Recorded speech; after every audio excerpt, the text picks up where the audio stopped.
In the United States, Muslims from around the country have been attending vigils in honor of the victims of the Orlando massacre and speaking out against the gunman responsible for the worst mass shooting in the nation's history. Elizabeth Lee reports. It is Ramadan, a time when Muslims eat only after sunset, and a time of reflection. All of human beings are at a loss. On Ramadan this year, many Muslims across the U.S. believe it is also a time for them to speak out. We express our unequivocal and total condemnation of this act. They condemn the act of Omar Siddiqui Mateen, who authorities say pledged loyalty to Islamic State during his attack inside an Orlando nightclub. From Los Angeles to Washington and everywhere in between, Muslims say the actions of the gunman do not reflect their Muslim beliefs. Here's Hussein Gol of Virginia. If you're a person of the faith and you have the love of your Creator in your heart, and if your heart is full of love for your Creator, there is no room for a hate, there is no room for a crime. These people are criminals.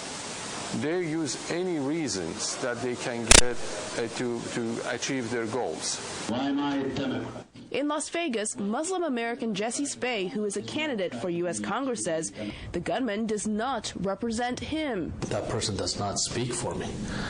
Therefore, I do not have to apologize for that person for their conduct. We are just as a Muslim community, and I speak for myself and the entire community of American Muslims in this country. We are as shocked and as disappointed and as hurt as everyone else in this country. In Orlando, Tariq Rashid says he prefers to call the shooter a lunatic. But we should not call him a Muslim because Muslims don't kill. Muslims are people who live in peace.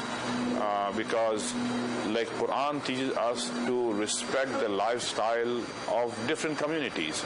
At a vigil in Washington, there was a message to Muslims who are gay. This discourse needs to center LGBT Muslims, give them a voice, and as an ally, all I can do is provide that platform. In Los Angeles, the Islamic Center of Southern California held a vigil with a message to the violent extremists.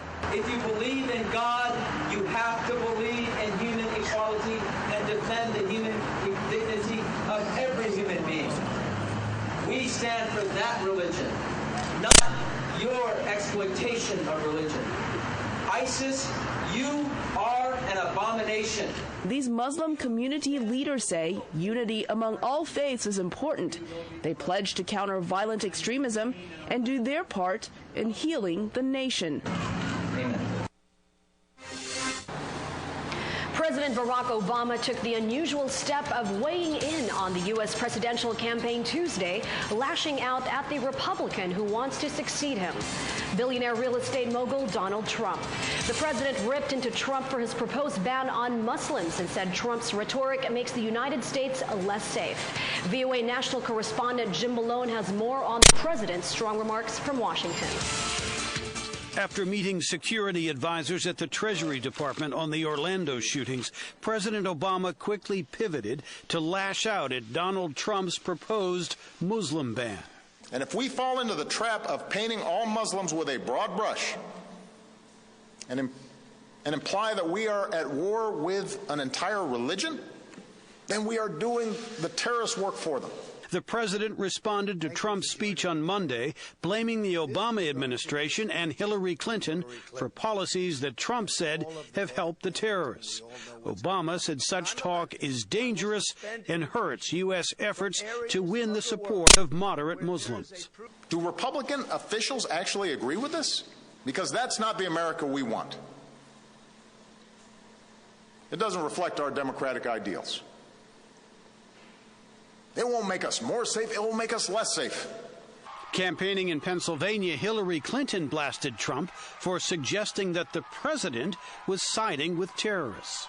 Even in a time of divided politics, this is way beyond anything that should be said by someone running for president of the United States. In his speech Monday, Trump said he would suspend immigration from parts of the world with a history of terrorism.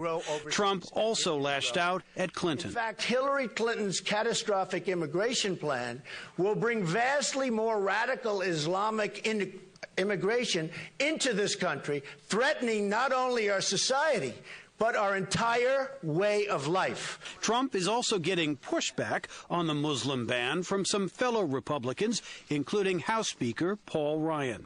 Muslims are our partners. The vast, vast majority of Muslims in this country and around the world are moderate. They're peaceful. They're tolerant. The sharp words between Obama and Trump serve as a reminder of the bitter political divisions in the country and the testy campaign to come, says analyst Norm Ornstein.